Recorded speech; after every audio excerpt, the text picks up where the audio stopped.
Good morning, everybody. Hope you're doing well. I'm going to, I think you want me to do this before the meeting starts, to do the virtual reminders, correct? Sure. So please remember to mute your microphones. This will help ensure there's no feedback or background noises that may interfere with the speakers. So that's one virtual meeting reminder. And if a committee member would like to speak, if you would like to speak, raise your hand. It's the feature on the side of your virtual of your computer there. You can see that.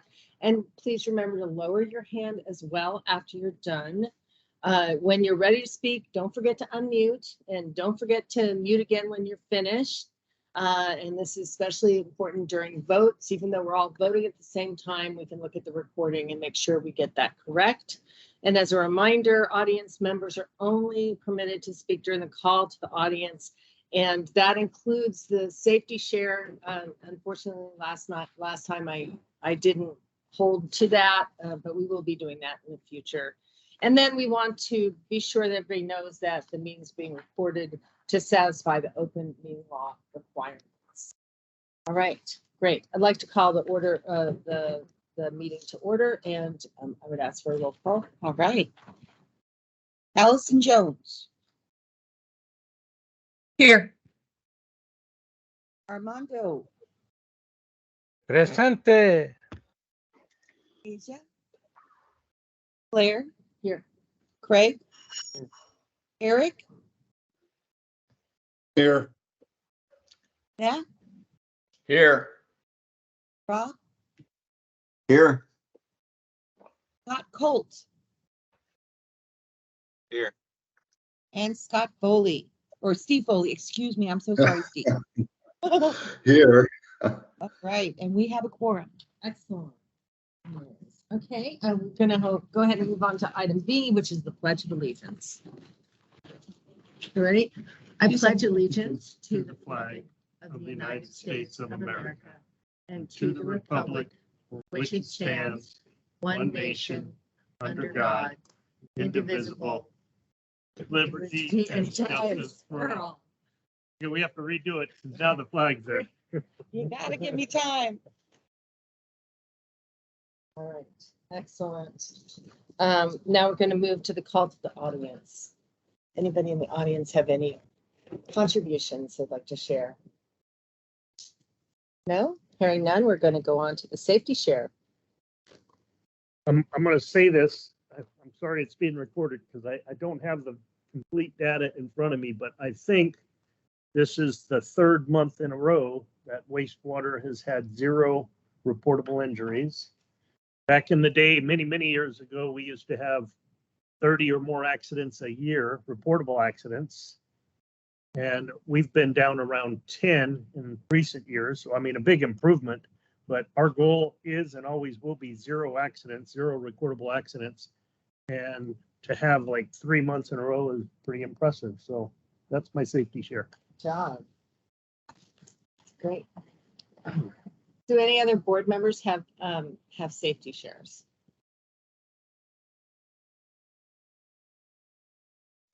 Well, I'll add one for cybersecurity. For security, my mother's Visa got hacked, and she went and sent it in, and got a new Visa, started paying her bills, and it also was hacked within seconds. And so sometimes those hacks can actually be a virus on your computer. And I had never heard of that before. I just always assumed it was a purchase that you made that got your information out there. So just be aware when you get a new Visa from having been hacked, it could have actually been your computer. Good one. Oh. All right, any others? Okay, thank you. We're going to move on to the approval for the minutes. Did everybody get a chance to read the minutes? Yes.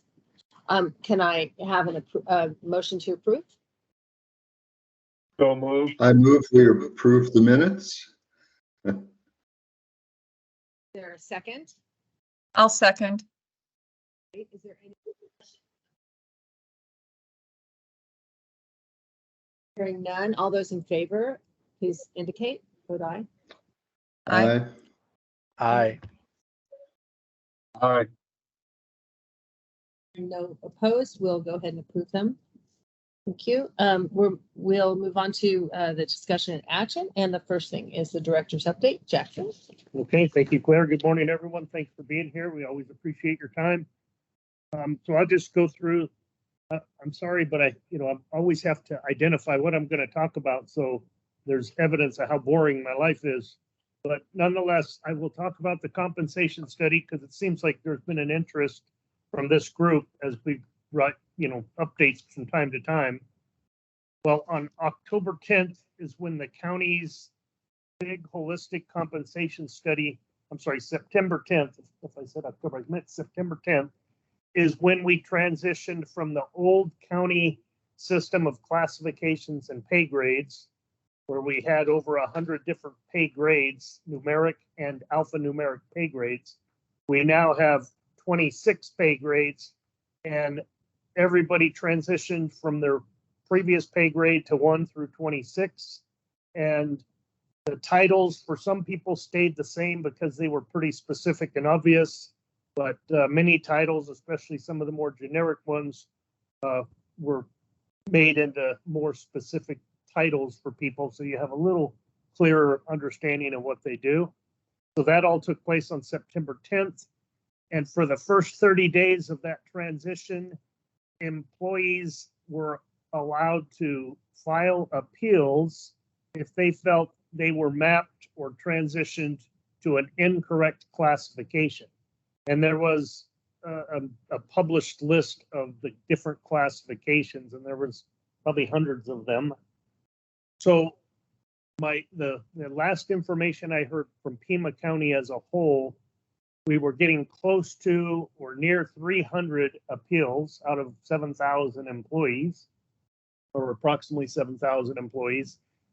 And wastewater had 60 of those almost 300 appeals. We were the second largest group with appeals. I heard the sheriff had more than us, but they're a larger department also.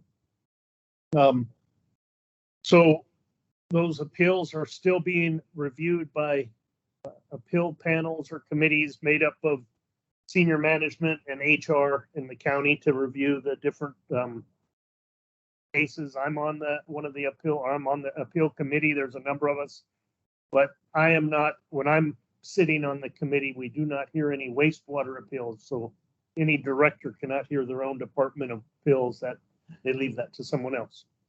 So that's going on right now. Also, until November 1st, any employee that believes the calculation, so let me back up. For the 26 pay grades, obviously every employee ended up in one of those 1 through 26 pay grades. And those pay grades have a beginning pay range and a maximum pay range.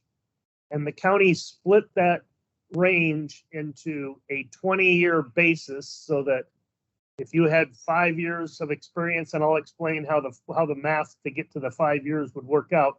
But if you were at, let's say, 5 years of the formula experience, you would have been at the first quartile in that range of 20 years. If you were at 10 years of calculated experience, you would be at the midpoint, and so on and so forth. And so the county's transition, they decided to use a 25%, 75% formula to determine how many years of credit you would get for your placement in that range. And 25% was multiplied times your years of continuous work with Pima County, and 75% was your years of continuous work in the classification you currently were in as you transition to your new classification. So it's really looking at your previous classification and how long were you in that classification. Until November 1st, people can challenge the formulaic calculation that comes up with, when you add those together, you come up with some total number of years, and that placed you in your pay grade range appropriately. But some people challenge or want to challenge their how the math worked out. And for instance, like some people may let me just make up an example here. Let's say we had an operations and maintenance technician in the treatment division that had been working as a technician for 20 years. And within the past year, let's say they were promoted to a supervisor, an O&M supervisor. Well, their 75% formula would only be times 1 year, but of course it's at a higher pay grade. But if the 20 years at the lower pay grade would have yielded a higher number, I think the county is going to make that adjustment and move them to that number, even though they're in a different classification now. So hope that makes sense. And some people, I mean, there's probably a number of reasons, and I don't need or want to go through every possible scenario, but anybody that believes the formula did not treat them fairly or appropriately, they still have until November 1st to file an appeal, and the county will review that information and come up with a decision. And I believe wastewater had 35 or 30 some of those appeals, but we're not done. We still have another few days left. So it's really a positive thing, especially if you think about it. Only, let's say 300 employees out of 7,000 filed appeals that they were misplaced in a classification. That's a pretty small percentage. So to me, it seems like it worked pretty well. Lots of people got money in the wastewater department. Because it went into effect on September 10th. So almost 3 months or a little over 2 months through the fiscal year, the impact to our budget this fiscal year, wastewater had to come up with $1.2 million to cover the wages for the employees in the department. And our normal budget is around 32 million, I think. 30, is that wages and benefits? Yeah, wages and benefits is around 32 or 33 million. So 1.2 is, if you just do that times the wages, maybe it's 4% or 5%. I'm not sure. It's too early to do math. So, but nonetheless, that's kind of the impact. And so I can answer any questions on that, but I just, we've been talking about it. So I just want to keep you updated, and things still continue to move forward. And all in all, I think it's been a successful venture, but I'm sure you could find one or two or a handful of people that maybe are still not satisfied with the outcome of where they're at, or, what happened. So there's a bunch of people that think they should be the director of wastewater. And I say, let them have it. Any questions, comments on that one? Okay. Next topic, I just wanted to bring up some ADEQ topics that we've been working on, just because they're interesting. And ADEQ has had significant turnover in their senior management layer and level of the organization. So we've been wanting to get over and meet with ADEQ and make sure we still have good, strong relations and know who's who. But they've been asking us to hold off because they have a couple of vacancies that they've been hoping to fill so that we could meet all of their senior management. But that's drag on because they're having a hard time filling their vacancies, like many others sometimes do as well. So we may just have to go with who's there pretty soon, because we can't kick the can down the road forever. We have a lot of topics, and we want to make sure we're engaged and interacting with them appropriately. But one issue that we've been discussing internally, just to give you an idea, at Avra Valley, we have both an aquifer protection permit and a ZIPDs permit, 2 discharge permits, but almost, entirely or completely 100% of our discharge at Avra Valley over the past, 15 years, 10 years, I can't tell from when we last upgraded that facility and got a new permit. We've only discharged our effluent to the recharge basins where we get water credits for that recharge. The black wash discharge is kind of just in our permit for the ZIPDs discharge as an emergency. Many years ago, our recharge basins they struggled with percolation, and we at times did go to the black wash, but that was eons ago. Since we've upgraded the facility a number of years ago. The perk basins were redone in a different way and a different style to manage them, and they have not even come close to being limited in capacity. So the question is, do we really even need the Aziptes permit? And by not having an Aziptes permit, well, we take away that option, but if you haven't used it in this many years, do you even really need it? And it will save some money. We had this discussion just yesterday, whether it's 5,000, 10,000, 15,000, what is it really? And, let's just say it's maybe close to $10,000. Well, that's real money. But if you ever had to go re-permit again, the time and the effort and the cost is hundreds of thousands of dollars. And so is paying up to $10,000 a year to have that option available, kind of like an insurance policy, is it worth it? So we're leaning right now towards keeping it, but we're still having discussion. So just wanted you to know those type of conversations that go on. The Mount Lemon was one I've talked about in the past, and that's because the Forest Service up there had told us that they were not going to renew our discharge permit up there because they have concerns about disposing of waste in the national forest. And I told them, how dare you call our effluent waste? People fight for that stuff.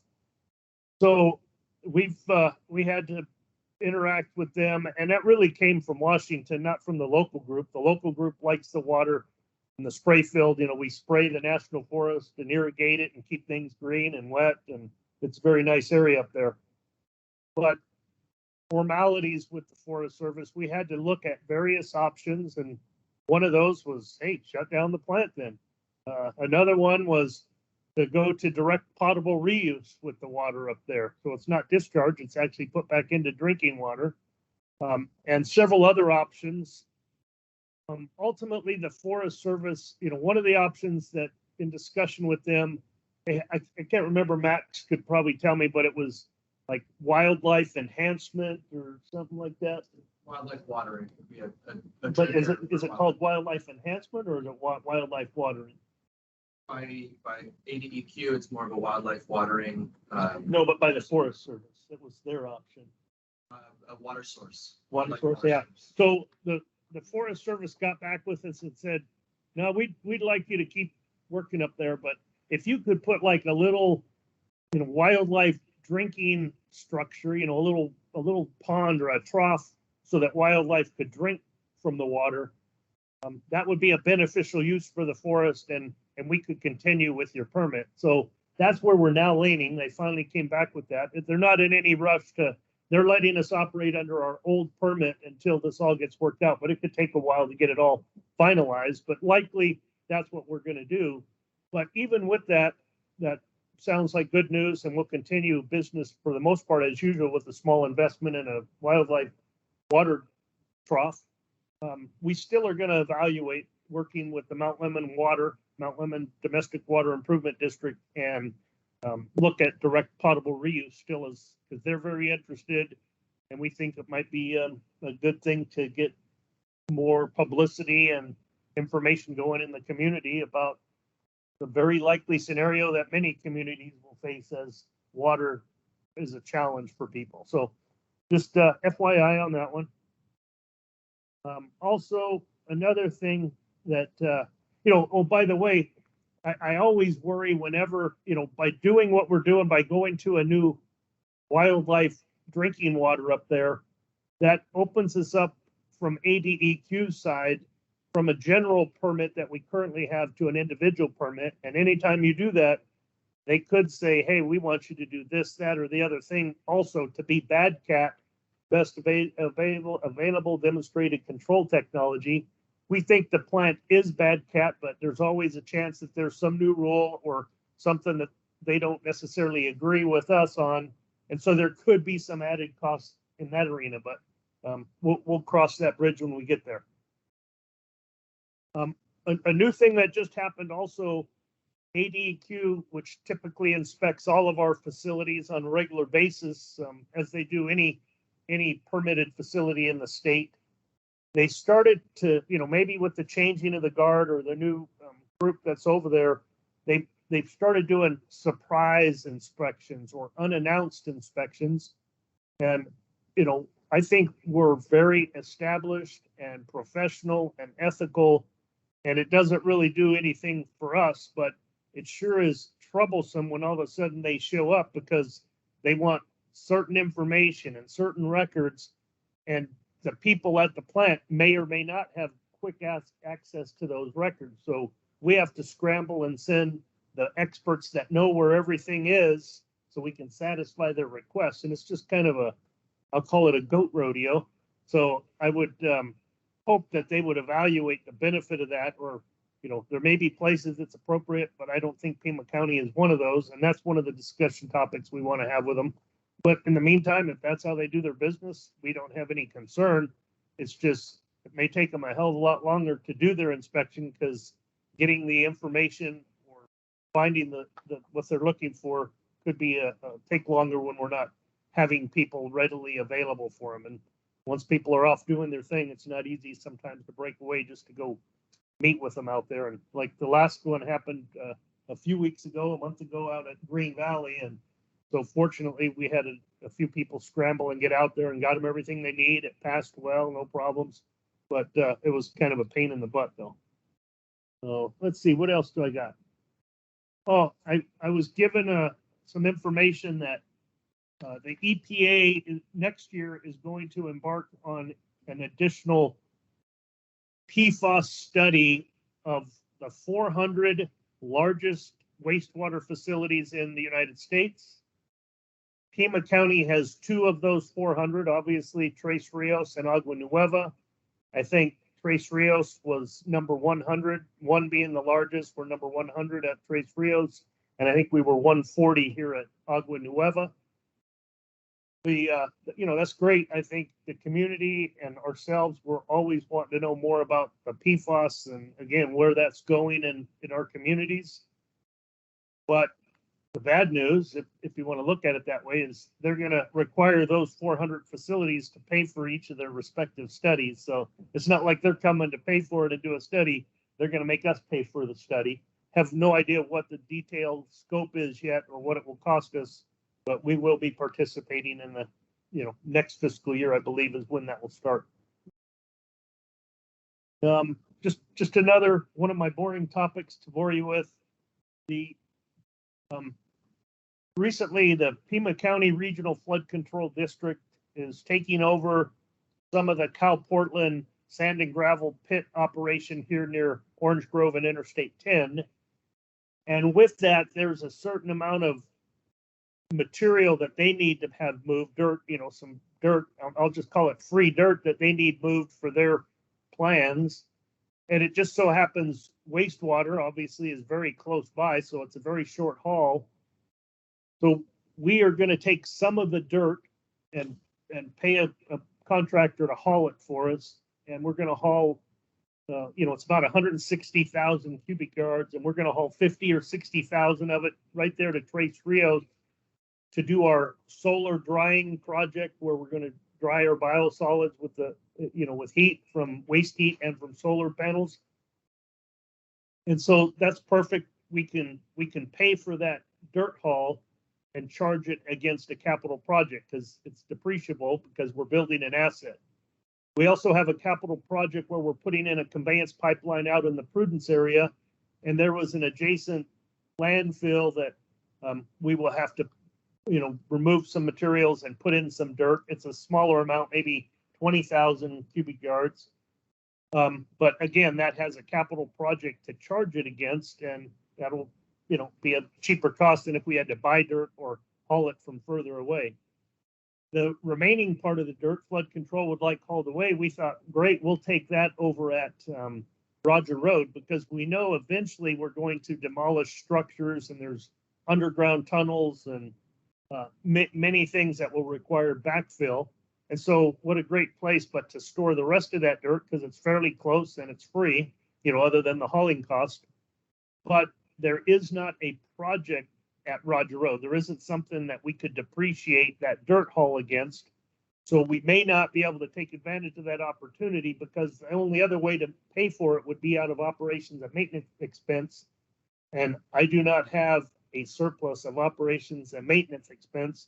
The only reason the other two projects, we actually have capacity this year because the Canoa Ranch project has been delayed a little. So we have some surplus funding, some approval authority of some funding in the CIP capital methodology, but here in the O&M, super tight, and we just hate to lose that opportunity. So we're working with finance and with the flood control district to see if we can find some creative way to still be able to do it. But right now, that third haul is still on hold at this time. And that's all I have for you. I hope I didn't bore you too poorly. No, lots of good information. Does anybody have any questions or comments for Jackson? I have a question on that when you're just talking about so if it didn't go to the Roger website, where would it go?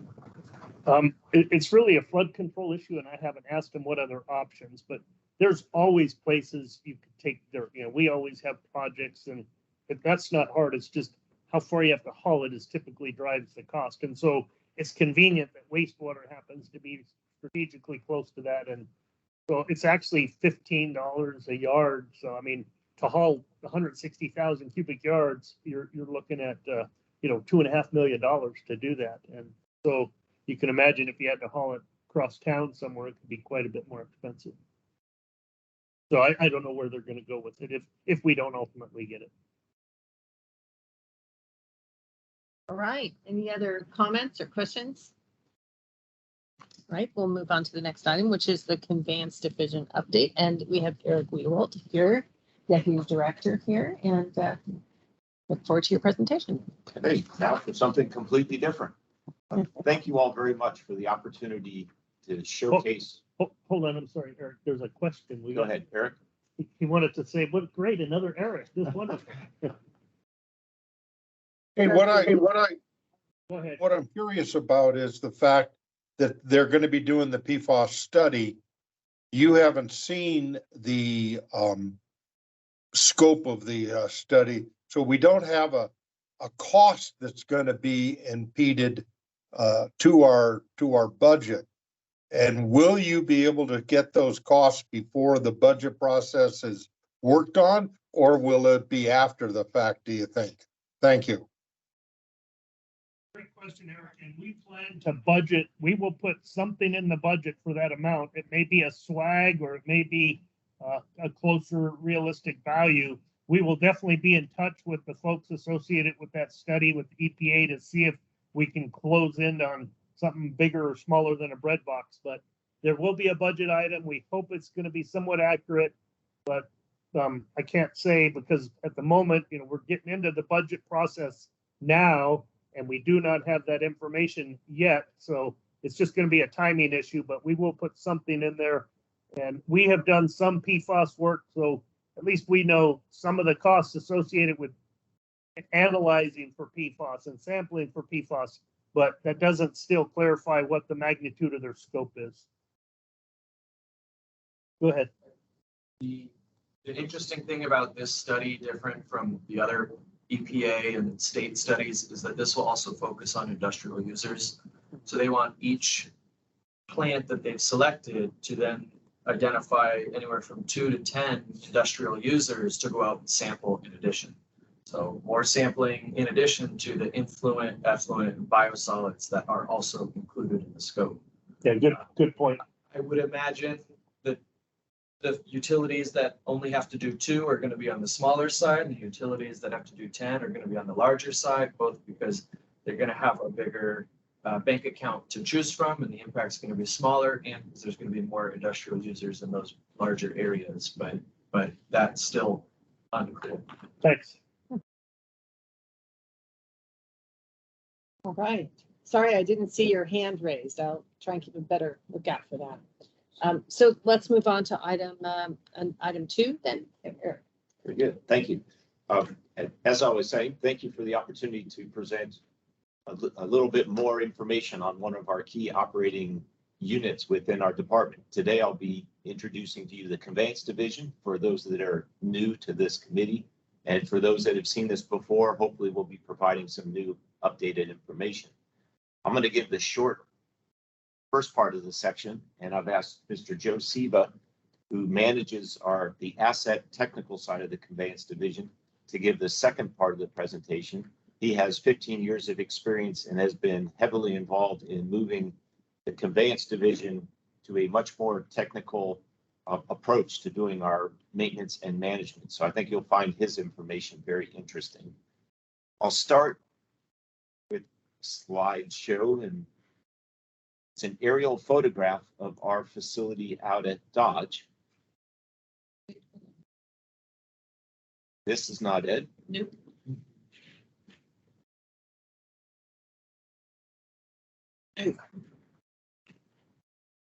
So on the right is the admin building. You can see the central facility where we have our rotters and vectors parked. Warehouse is the larger building in the lower left. We'll pan in. You can see our combo cleaning units in the middle. That building in the background is our field operations center where the field crews can shower, change, conference rooms, and offices. And there's the row of our wonderful rotter trucks that have been the staple of our maintenance for decades.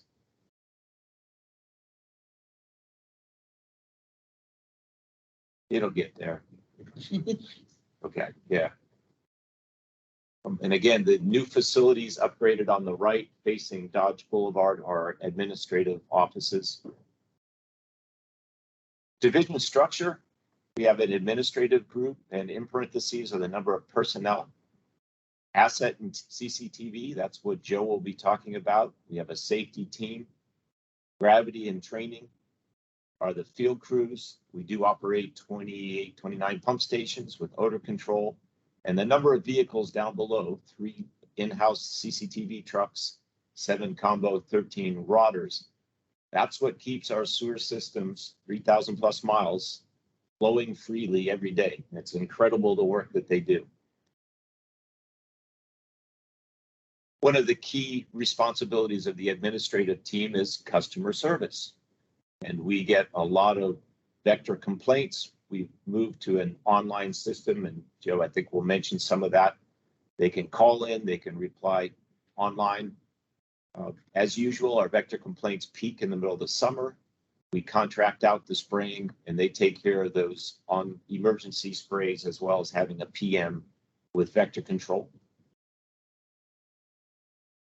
As you can see, odor complaints are also the second highest category of calls that we get. There is really no rhyme nor reason to where the odors occur in the system. As our previous director, Mike Gritzik, used to say, we don't own all the odors in the county, but we'll respond to every one of them.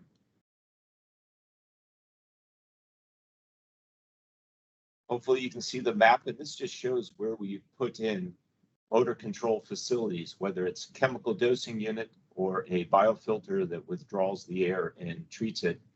The objective is to try to hit the main interceptors that are the largest source of odors. And then the smaller systems can usually be addressed by increasing the flushing or cleaning if it's because of some solids or grease deposits.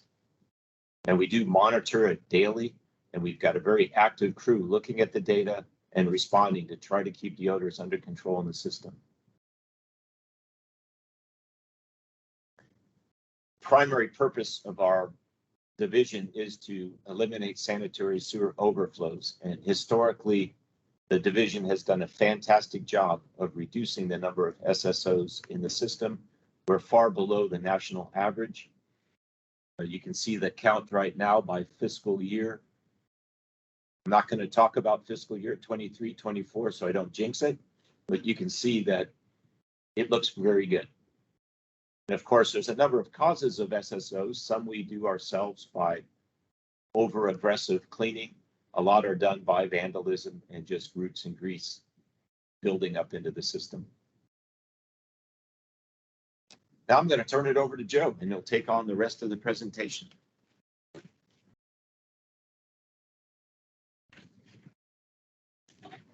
All right. Good morning, guys. So our team is fairly new, just within the last year. we've kind of reorged and moved on from data entry to more data analysis. And so that's a lot kind of what I'm going to be presenting on. So our primary focus is to enhance the department's ability to make data-driven decisions. So we have a ton of data in our system. We have a ton of video, a ton of CCTV inspections. And like Eric said, our system, we're responsible for all of Pima County. So there's 3,500 miles of sewer, 200,000 assets. How do we really get all of this data in the system in front of the end users rather than making them dig for it? And that's one of our largest goals as a group. So our primary system, we call it M4 Public Sector, has over 3 million work orders, 300,000 CCTV inspections, and all of this stuff has been documented since the 90s. We highly value our history, the primary reason being that we have assets from the early 1900s that are still in good structural condition. So we really rely on our history and inspection data to help us prioritize where our focus needs to be for maintenance and rehabilitation. Since the 90s, it's been a major goal of the division to implement a mobile solution. So transition the field guys to actually closing and doing their work orders out in the field. We've gotten a lot better information from them since it's kind of more in a live capacity. So we're no longer, weeks behind on entering the data into the system before we can see kind of what's going on and what crews are finding. ITD, since the 90s, has largely blocked us from moving to a mobile solution because it's complex. So we had to find a hardware solution, figure out how to implement that onto the county network in a secure way. And it just became one of those routine things where every year we propose it and ITD would turn it down. So in 2016, instead of just going with a complex project for everything, we broke it down into more manageable parts. And we, through those successes in 2016 of upgrading our software to where mobile can fit in, and then upgrading our inspection software, which really paved the path forward for mobile. We finally kind of had that trust and work relationship with ITD where they finally gave us the green light. And we still, ever since mobile, we continue to collaborate with ITD on a yearly basis to further improve the way that we use our software. And we've done a lot of really great things. So this is what mobile looks like. The biggest thing with the sewer, we have a lot of different pipe types. We have a lot of different pipe sizes. Our manholes are sometimes different. We have smaller access points known as cleanouts, which are 4-inch. We have larger manholes and really large structures for interceptors. So it was really critical for us to have an interface that was map driven, where crews can see a lot of information directly from the map to communicate with them better about the situations out in the field. So we worked really closely with ITD and GIS to do that, where you could kind of see it where it's the red and yellow line. That's a safety message to the crews where if they're cleaning that pipe, they need to use lower pressure. And the really cool thing is it's all tablets where they can just tap on the line and they can see that message that's specific to that asset. So it made us a lot better with not damaging equipment when it comes to flow meters or smart covers. They're always aware of the situation around them. This is what the software looks like on the office end.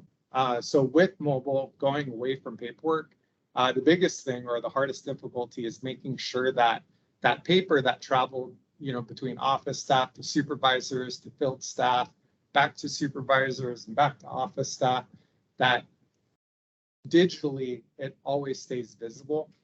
And for us, we were really successful in using dashboards to do that. So it really limited our training on field staff and supervisors to just give unique dashboards to the end user to where they can do all of their management. They can see work that needs to be assigned. They can easily assign it. using this front end interface. And then through the same interface, they also have a report that's below where they can see all of the completed work for their approvals. We added a lot of automation. So obviously with paperwork, you have to be accountable for that paperwork every step of the way. Where for us, we deal with such a high volume of work. It was a good opportunity to use automation to kind of get the important stuff in front of supervisors. What do they really need to look at? And about 85% of our work orders are automatically approved, meaning the supervisor doesn't see it. And we did that with a lot of workflow, basically saying, well, if the crew found it clear or a line clear and there's no follow-up recommended, there's no comments that could be important for the supervisor to see, those types of things are automatically approved where the supervisor just sees, where are those follow-up requests, where are their SSOs, and that type of information. We also established KPIs so they could always see the work that the crews completed the day before, or their monthly totals, their yearly totals. So just an easy way to give them those key performance indicators. They always say a picture speaks 1,000 words, and this is a good graphic that kind of shows the history of conveyance and our improvements. So for anyone newer, our cataclysmic event in Pima County was the Speedway sinkhole in 2001. And that was really the wake-up call for our department to move from a reactive to preventative measures. So the first blip that you see in 2002, that was the division televising all of our interceptors, which are our most critical infrastructure, and doing repairs. In 2006, CMOM was first signed, which was the launch of our commitment to televising the entire system every 10 years, which is why you just see the massive increase between 2006 and 2016. So this is a breakdown of kind of where we're at with that program specifically.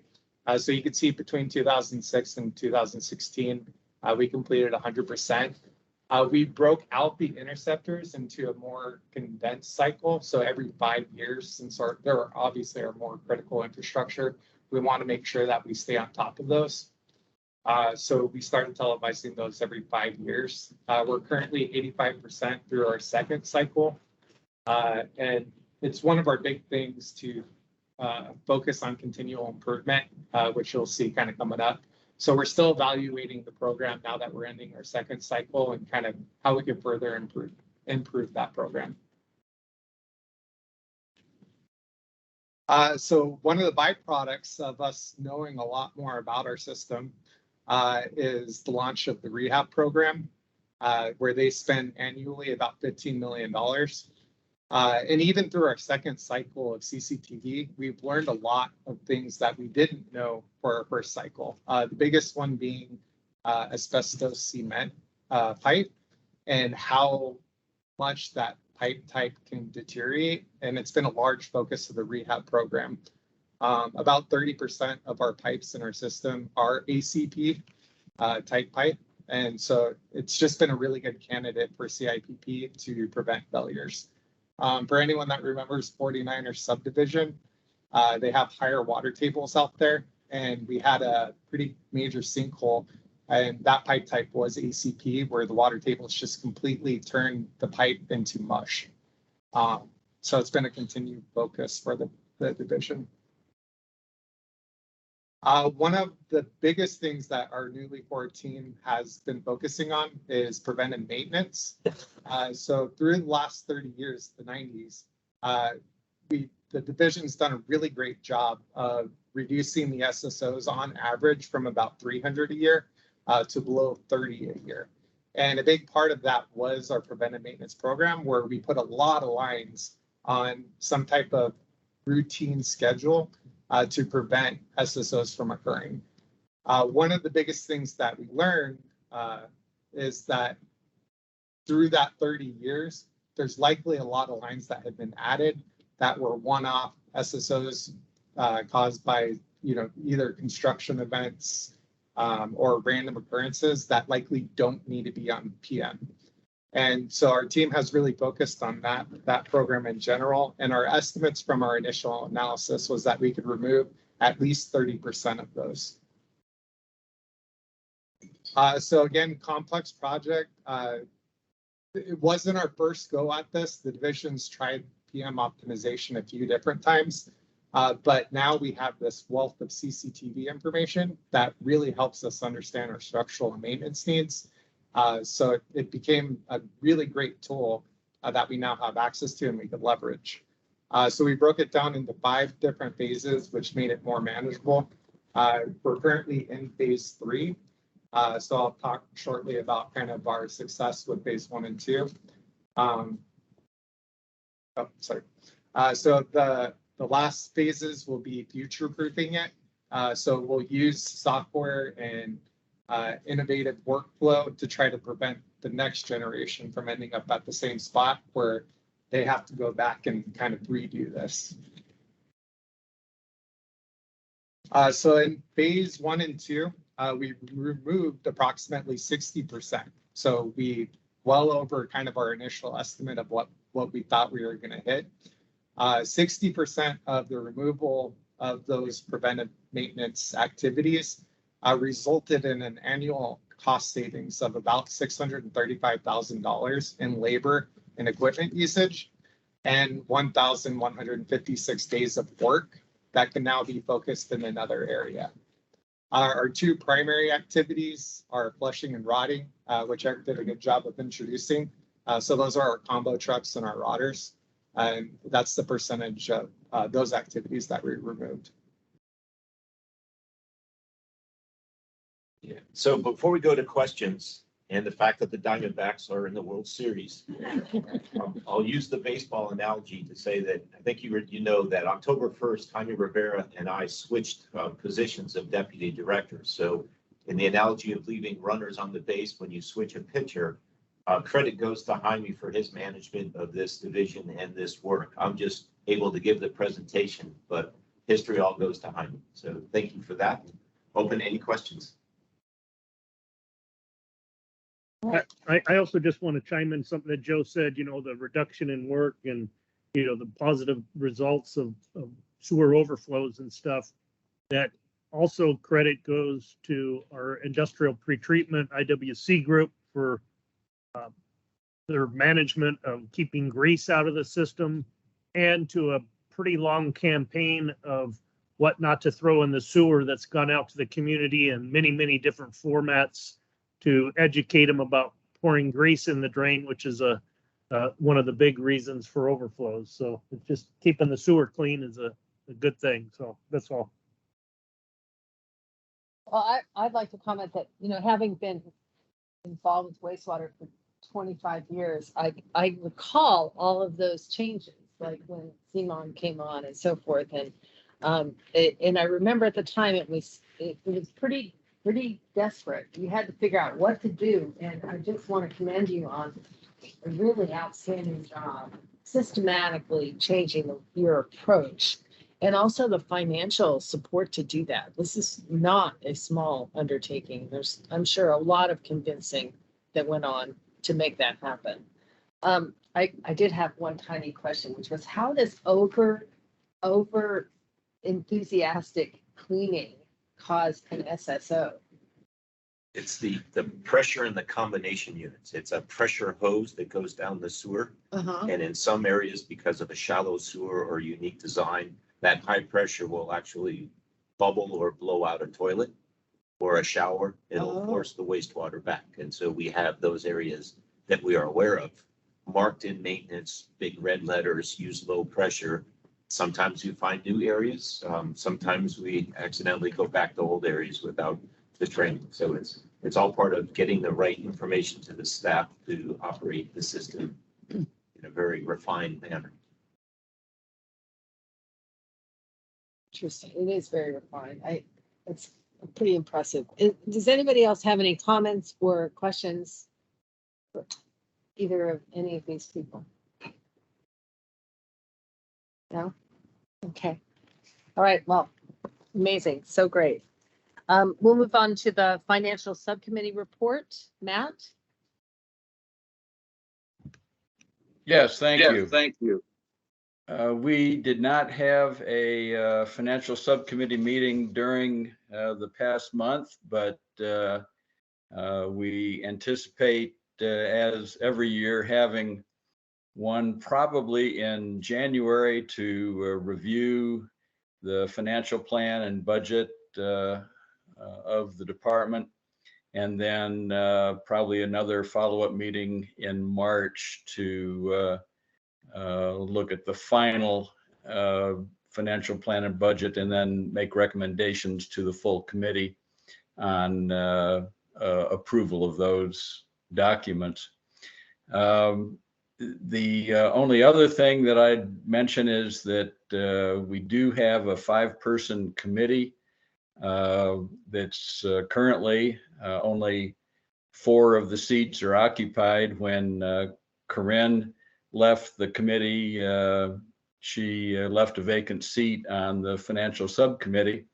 So we are looking for a new subcommittee member, and certainly recommend service on that committee as a great way to get additional exposure and experience to a very important aspect of the department's business. So I'm not sure if we'd want to solicit volunteers here or have them put their names forward to Jeanette later on, but would sure like to have a full subcommittee by January.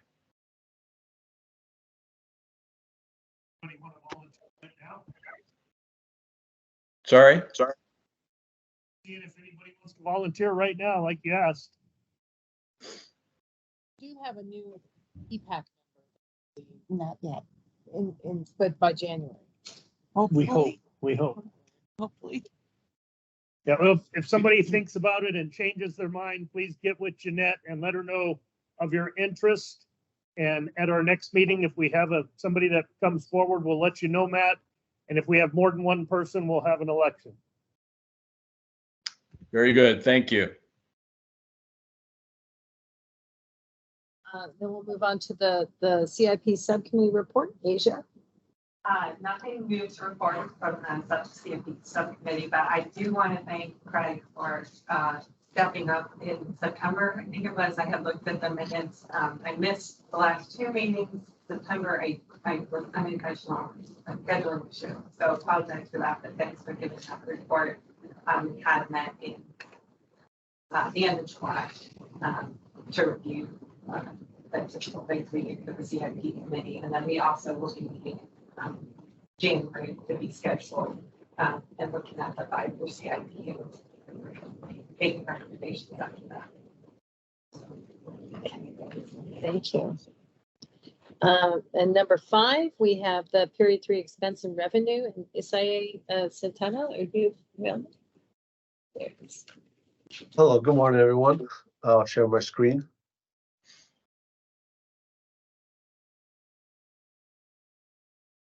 Excellent. Hopefully I can see it. Our expenditures and revenue summary for period 3. We can see our total O&M, adopted budget 96.7 million, and that's where we are projecting as well at this point, 96.7 million. Like Jackson said, it's going to be a really tight year. Our total O&M expenditures, including contrast, depreciation, debt services, is 176 million, and we're projecting 176, slightly over by $6,000. And we scroll down to our revenue. Our adopted budget is 194.6 million, and we're projecting 198.5, positive of 3.9 million, and that's due to the high interest rates we're receiving at this point. So hopefully that keeps going on, and it's always good to see revenues to increase. Any questions at this point?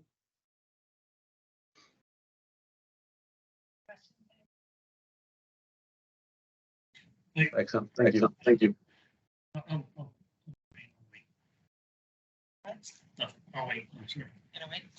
Okay. All right, and then we're going to move on to item 6, the Citizens Water Advisory Committee, and Allison. Hello, everyone.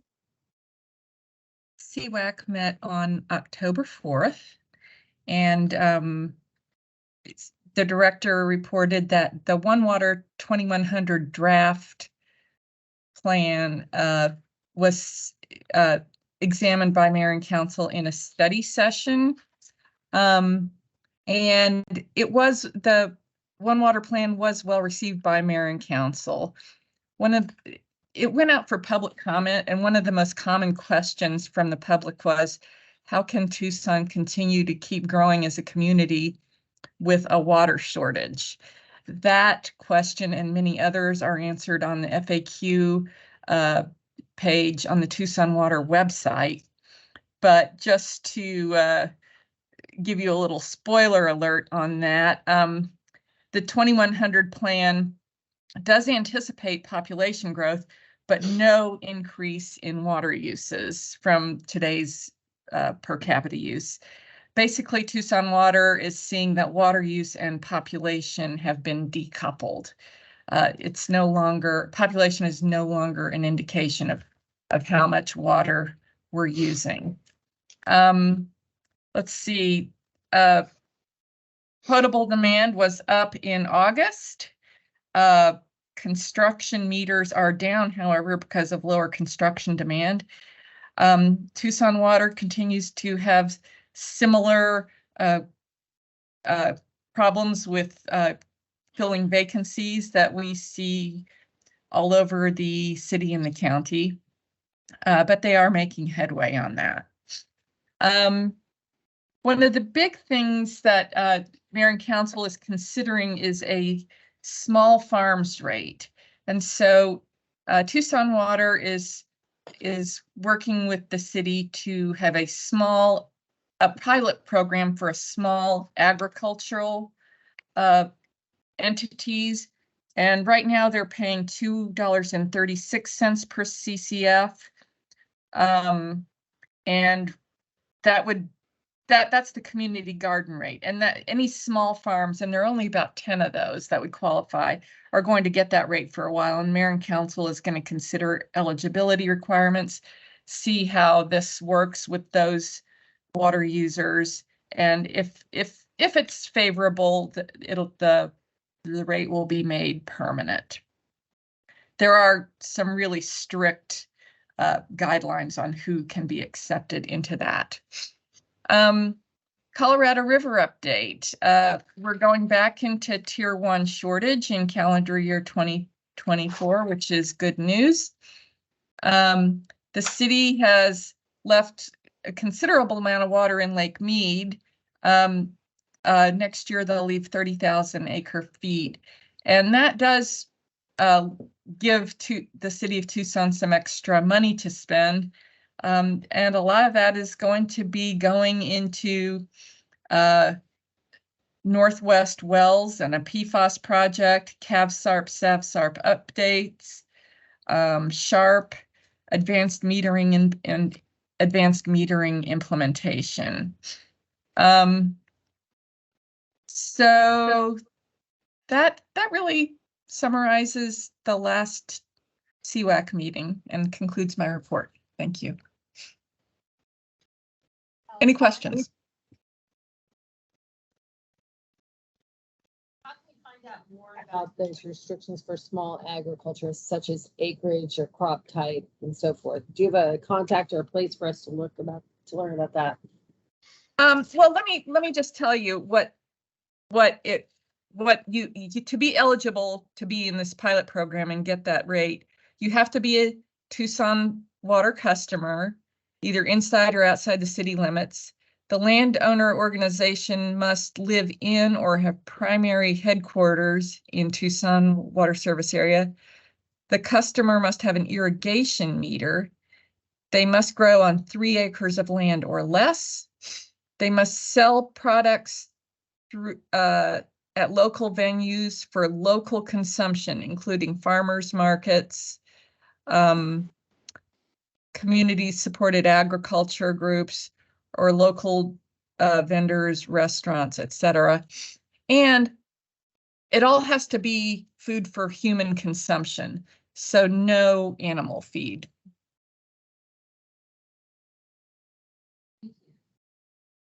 So Claire, if you want more information on that, I can send you what I have and refer you to someone. So others know, and so you know, should this come up, but Pima County Cooperative Extension is hiring an ag agent who is specifically going to be looking at small acreage farming. And I'm sure we'll be engaged in that discussion. So I just wanted to find out a bit more. And we have a question from Steve.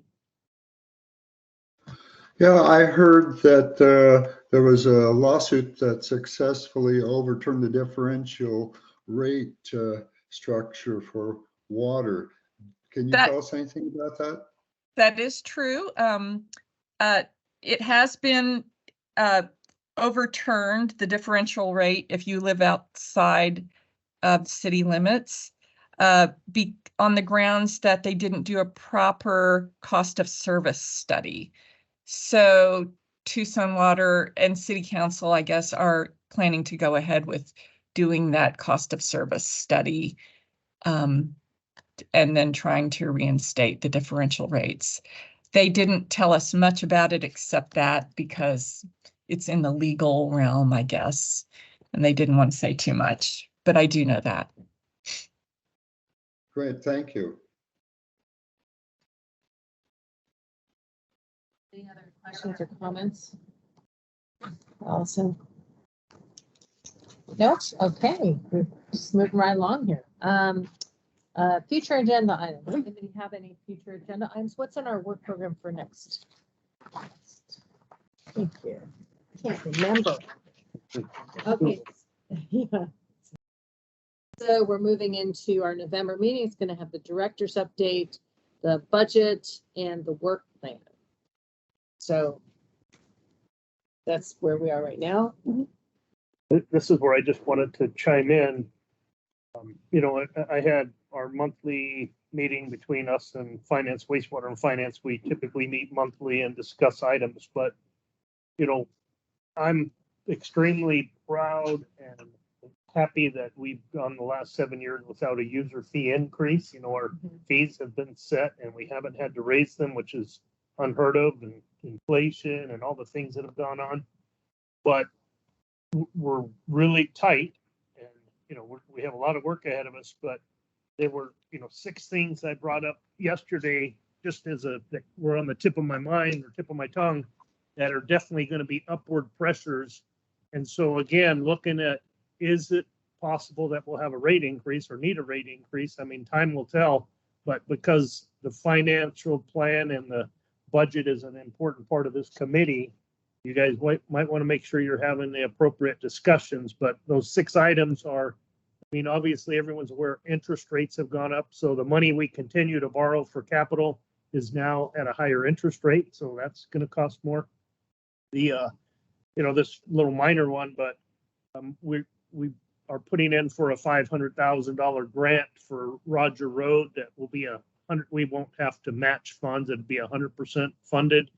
And it would be to help remove some lead-based paint and asbestos over there so that we can after that's out of the way, you know, another future opportunity would be to, again, demolish structures and make that 45 acres or so an opportunity for various options. But just that's 500. I have to put the 500,000 in the budget for having the authorization to spend it, but the money won't be coming from user fees. It'll be coming from a grant.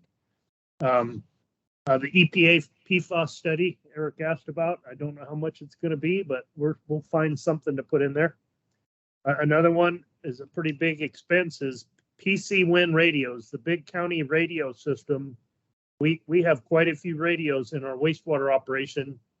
And because of the environment most of our staff work in, which includes, you know, entries into manholes, and at the treatment facilities, there's numerous tanks and basements and tunnels and underground things where in a wastewater environment, there's always a potential to create an explosive gas. So the radios we use are intrinsically safe. They do not spark. They're designed specifically for that. Well, Motorola, who sells us the radios, they are not, they are not producing or involved in providing intrinsically safe batteries anymore for those radios. So even though our radios are good, they're requiring us to buy new radios, new upgraded radios to go with intrinsically safe batteries. Sounds like a racket to me, but that's a side comment. Any rate, the radios themselves, when you have to buy a new radio, it's about $4,400 a radio. And, we have couple of hundred radios. We have to buy a few of them this year, unbudgeted expense, because it's what we require to do our jobs. And if we can't send people down in an environment without a safe radio, we can't do it. So at any rate, that's something we're going to be adding to our budget that wasn't there before. We've been receiving some updates that TEP and our electrical costs are going up. Haven't quantified it yet, but we'll be working on that. And then, of course, the big one was, I said for this fiscal year, the compensation study, which was a great thing and helped make county employees a little more competitive in the marketplace. It has a $1.2 million impact to our budget this year, but next year, this is only, 9 months or a little over 9 months. So at a full 12-month basis, it's, 1.5, or I don't have the number memorized, but, in that range. So all those upward pressures, amongst other things, inflation is still going on out there. And, we'll be working through those values. And of course, we always try and find cost savings and efficiencies, but it's going to be a very challenging year. So I just want to make sure as you're doing your future agenda items that you give yourself ample time to look at all those things, because that's the main focus. So maybe you could help us think through that. So given the budget cycle, when would we likely need to start considering that, considering rate increases? And if so, let's maybe work back and say, when can we start getting better informed about what we're doing and what's happening across the country and that sort of thing? So what time? And I just received the schedule for budget activities, but I don't have it memorized. And I'm sure there's some folks on here from finance that maybe could help me with my memory or refresh our memory of when things are scheduled or due. So as Claire mentioned, they could work backwards to the timing, and of course the subcommittees will want to meet, and so on and so forth. So I don't know. What do people think about adding an item on the next agenda to refresh on sort of timelines and what our role is in that process? Matt, I can't see you with the, we could unshare. I think that sounds like a good idea, especially since the November schedule looks a little bit light, and we could accommodate some time for that. That might actually work well with some of our discussion last month about what our role is as a committee. I will have to be attending remotely, so I will be chairing from up there. But, all right, that'll be new. Yeah, but I can't, unfortunately, I can't be here for that meeting. But any other comments or thoughts on that? It seems like a primary role of this group, so I agree it would be appropriate.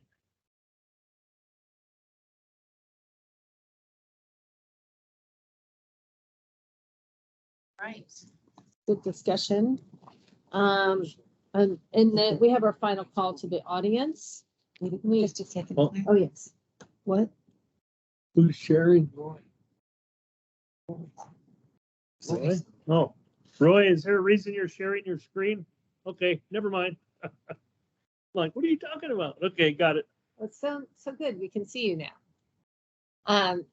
All right. So thank you for that discussion. It's good. We can work on that. And then moving to call to the audience. Any other call to the audience? Comments or thoughts? Audience?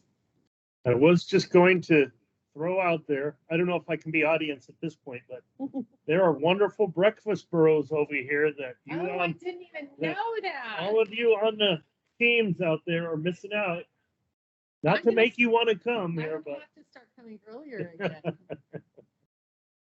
All right. I want to see proof of that, if you don't mind. I don't think anybody's eating them.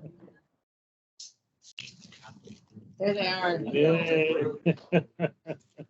Okay. Can we have Grubhub? Can we have Grubhub deliver those to all of us? If you are considering coming back in, it really is great to see people. So if you're able to, that would be wonderful. All right, so that's our final item, and I'll call for adjournment. Do I have a motion to adjourn? Do I have a second? Second. Great. Any discussion? No, I don't want to go. I don't. No, sorry. Any discussion? I want to see proof of the burrows. Come on, show me. They're in our stomachs now, Armando. Yeah. Hearing no salient discussion on the motion, I would ask for all those in favor to approve. Any opposed? I. I'll chat to us through the screen, but we're done. All right. Have a great day. Bye-bye. Bye.